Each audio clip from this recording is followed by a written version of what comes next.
Shalom Bapak Ibu sekalian, selamat pagi. Pada pagi hari ini kita akan merenungkan satu bagian dari firman Tuhan yang diambil dari 2 Korintus pasalnya yang ke-8 ayat yang ke-16 hingga ayat 24. Namun kita akan fokus dari ayat 16 hingga ayat yang ke-18. Demikianlah firman Tuhan.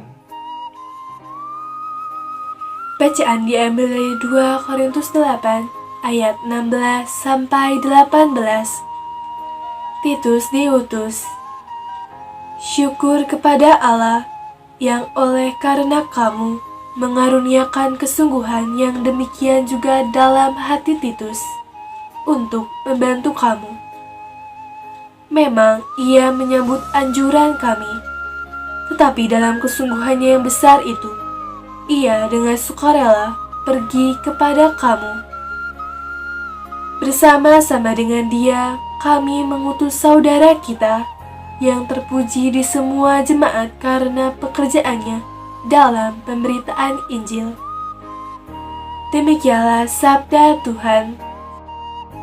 Demikianlah nats Alkitab yang tadi telah kita baca, kemudian kita renungkan bersama-sama.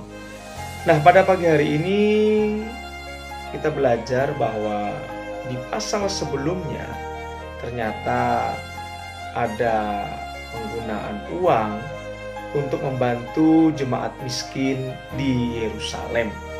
Nah, Rasul Paulus ternyata di bagian ini ingin menjelaskan ada prinsip mengenai cara pengumpulan uang, persembahan, dan pengelolaannya. Yaitu ternyata harus ada tim yang bertanggung jawab untuk mengelola supaya dapat terorganisir dengan baik. Rasul Paulus sadar bahwa segala sesuatu yang berhubungan dengan uang biasanya itu mengundang kecurigaan, mengundang kritikan. Nah, oleh karena itu Rasul Paulus memilih beberapa orang untuk membantu Titus. Nah, kualifikasi apakah yang bisa kita pelajari dalam melayani Tuhan dari nats Alkitab yang telah kita baca? Nah, Bapak Ibu Saudara sekalian, kualifikasi pertama yang saya dapatkan adalah kesungguhan hati. Di mana di dalam ayat yang ke-16 tadi dikatakan bahwa Titus memiliki kesungguhan di dalam hatinya untuk membantu jemaat di Korintus dalam mengurusi keuangan untuk membantu jemaat di Yerusalem. Tak dapat dipungkiri Bapak Ibu Saudara sekalian bahwa terkadang pelayanan yang selama ini kita kerjakan mungkin tidak menjadi passion kita.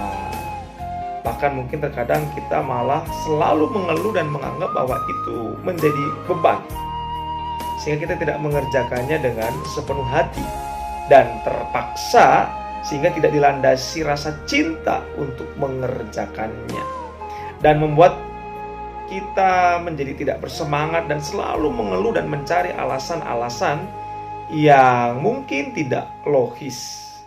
Nah, mengapa kita harus mengerjakan sesuatu dengan sepenuh hati, terlebih dalam pelayanan? Jawabannya adalah diri kita sendiri. Ingatkah bahwa kita terlahir di dalam dunia ini adalah hasil dari cinta yang terjalin dari kedua orang tua kita. Begitu bahagianya mereka ketika kita lahir ke dalam dunia ini, sehingga kita bisa menjadi seperti sekarang ini. Nah, hal inilah yang perlu kita terapkan di dalam semua hal yang bisa kita kerjakan dalam pelayanan. Karena sesuatu yang berasal dari hati dan dikerjakan dengan sepenuh hati akan menghasilkan sesuatu yang sangat menakjubkan di kemudian hari. Apa yang dikatakan Dr. Insinyur Haidar Bahir mengenai pekerja dengan sepenuh hati, itu bagaikan seperti kita menenun sebuah kain dengan benang yang ditarik dari hati, yang seolah-olah kain itu akan digunakan oleh seseorang yang kita cintai. Sungguh bahagia bukan ketika kita melihat seseorang yang kita cintai memakai suatu karya hasil buatan kita sendiri. Dan bagaimana keadaan kita kepada Tuhan?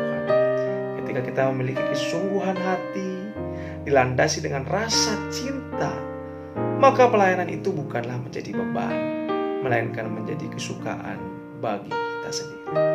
Nah, yang kedua yang saya dapati Bapak Ibu Saudara sekalian ialah kejujuran dan keterbukaan. Ini adalah kualifikasi pelayan Tuhan yang sangat penting.